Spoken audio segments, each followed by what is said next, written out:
I know, right? This might be the first time, huh? Yeah.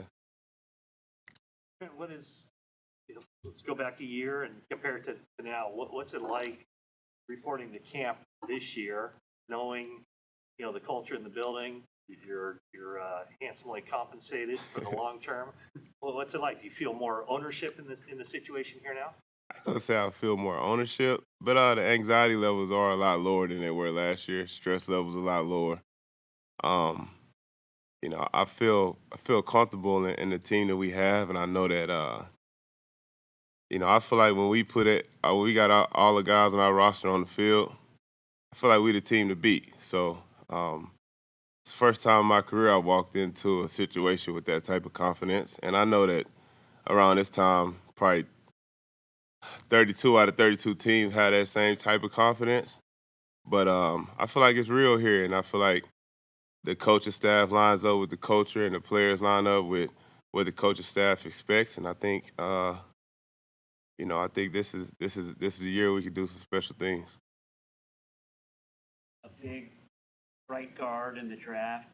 McGlinchey's added some weight. You're 335.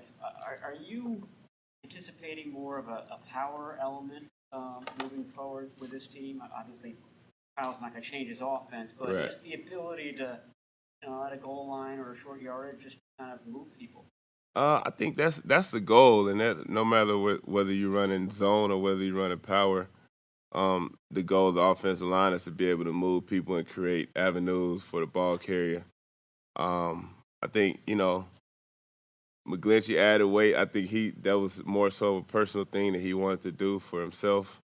I think he looks great. I think he looks amazing. I know he's been working his butt off.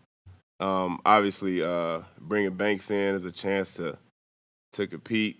Add some depth into the room and to bring the competition out. I think he's an incredible player. So I'd love to see how he develops. And to answer your question, yeah, I mean we are a team that's athletic up front. We can run sideways pretty well, but I think we got the guys with the stature to kind of go straight forward as well when need to. Like, you've earned a lot of individual accolades, you've earned a lot of money. Sure, not saying it's your fault, but you haven't won a playoff game. I Damn. mean, I ain't even think about it like that, boy. You just crushed me. um, but I mean, obviously you wanted to win, as a rookie, but as you go, longer into your career, how does your mindset change about just wanting to have that team success, um, or has it not changed? Yeah, no, I think the older you get, the more you realize, sometimes I've been on teams where winning a playoff game would have been like, the same chances of a snowflake in hell, So it's like, I mean, as a competitor, you're going to compete. You're not going to accept no until the clock strikes zero. But I mean, we're all humans, and we're all, if you know reality, then sometimes when you can compete and when you can't. So I say that to say, over the time, I've just gained realistic expectations, and you know, I realistically expect to win a playoff game here. So hopefully that'll end my drought. But I think like I said, we got all the confidence in the world. We got the players, we got the coaches. So I mean, it's only up to us to put it on the field at this point. See good reason to be optimistic, but this team has a different kind of quarterback situation right now, pretty important position. With Jimmy still around, but also everyone looking to Trey Lance into the future. Does that strike you as a different kind of situation, or how have you read that? No, I think the when you look at the trend around the league, I think everybody wants that two quarterback system or wants to have a quarterback with the potential and the talent and the ceiling that a guy like Trey has. I mean, when you could get that, you don't pass up on that. It's not saying that Jimmy isn't proven. It's not saying that Jimmy can't win. I think Jimmy is a quarterback here and it will be, until we're told otherwise. But I mean, Jimmy's got his team to a Super Bowl. He has a outstanding winning percentage when you look at him as a starting quarterback. So I don't look at it as quarterback situation, I look at it as, you know, when you up towards that first round and you don't have any glaring needs, why wouldn't you add one of the best players in the draft? You can do so. So I don't. I think it just makes the whole team better. Um, Trey is an outstanding talent. I think he's going to take the league by storm when he's ready. And I think so. We're in a win-win situation. As long as Jimmy's out there, we know what he can do. And then, and the time comes and it's Trey's turn. I think we all kind of expect him to do, a certain job, and I think he's very capable of doing so. So I mean, I don't look at it as a quarterback situation. I just look at it as that's the way football is. You know, eventually they draft the left tackle here, and I'm not saying I get my spot took in the first year or first 2 years, but that's reality of it. Reality of the team. San Francisco is gonna keep playing football long after I'm retired and was playing football well before I started. So they got to put themselves in a position to keep winning, and they can't just get married to players. That's not the best way to go about it. Game against Seattle last year, you mentioned magical quarterbacking, I think, by Russell Wilson. That's what every team is wanting that. Is that something like you're referring to? Teams are looking for something like that Trey Lance might bring? Not necessarily, because I mean, at the end of the day, different styles of quarterbacks call for different styles of offenses, and I'm not. I mean, Russell Wilson is great doing what he does, but I think he's one of the only people who can do what he does, and which has made him so good. I think Trey has a different type of ceiling. I think Trey can do both and can sit in the pocket and actually dish the ball out and can see over his offensive line, so he doesn't have to move around as much as a guy like Russell Wilson, would have to.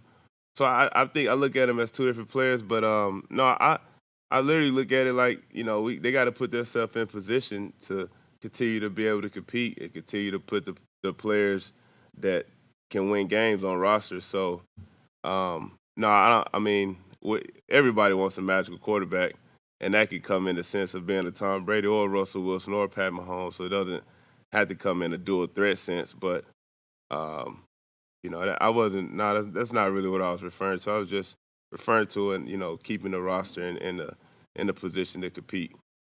Us on the outside look at Trey Lance and the possibilities from a schematic standpoint and think about what Kyle Shanahan did with Robert Griffin in 2012. Do you think that's fair? And do you having seen Trey play, what little you have in OTAs and things like that, do you think that's a fair comparison? And is that maybe what this could look like down the road?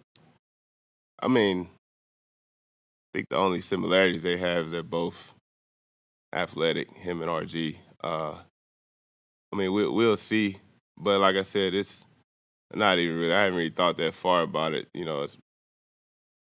Jimmy's a quarterback and he's a pocket quarterback, so I really thought too much about switching the offense and how we had it in 2013. But if something happens and Trey has to go in, I think that is a good quarterback friendly offense to start out in. It definitely simplifies things, and Cal's a smart coach to where he can basically put you in a position to where the play can only go one way, or he can X out so many factors just by his play call and then his way he put players in position. So I do think that does help a young quarterback get his feet wet.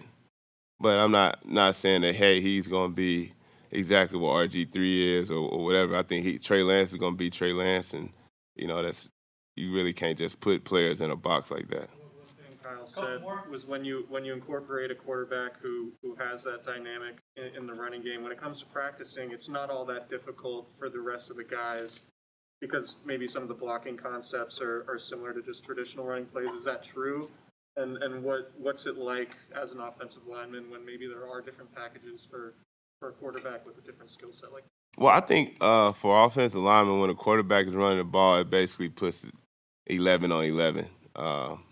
So I think that's where you see a lot of success is that, usually when a quarterback hands the ball off, we're playing 10 on 11.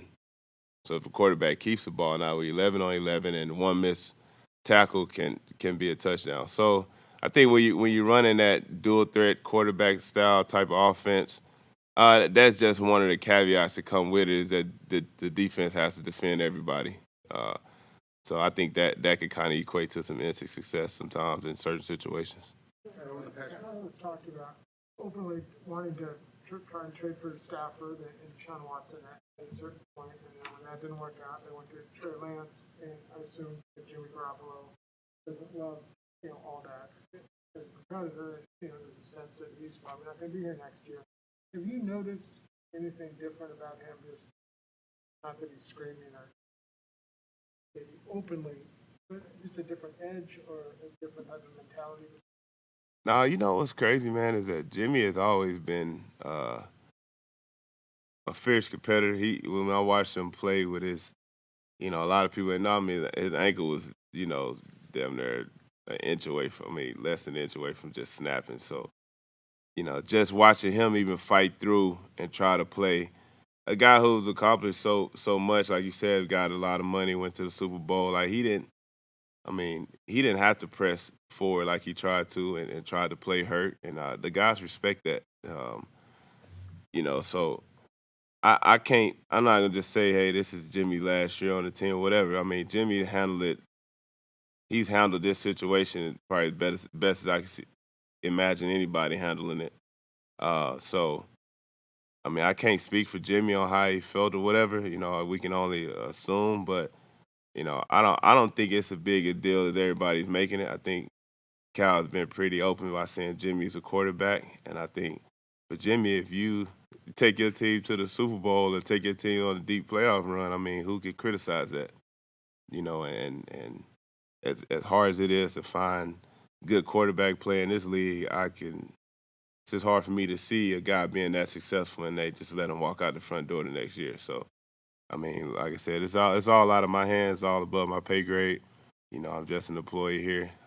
So but to answer your question, I don't think there's any type of competition, controversy type deal. I think, we just bolstered up the roster. We got deeper at the position, and we got a guy with a huge ceiling. And when it's his time to play, I think we'll all see what he has to offer.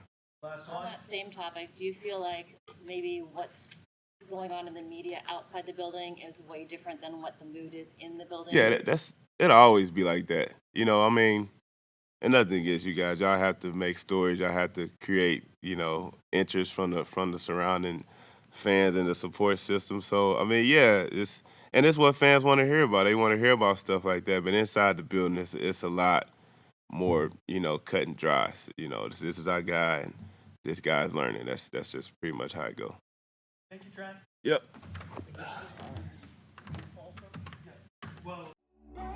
Hey, faithful, click here to subscribe.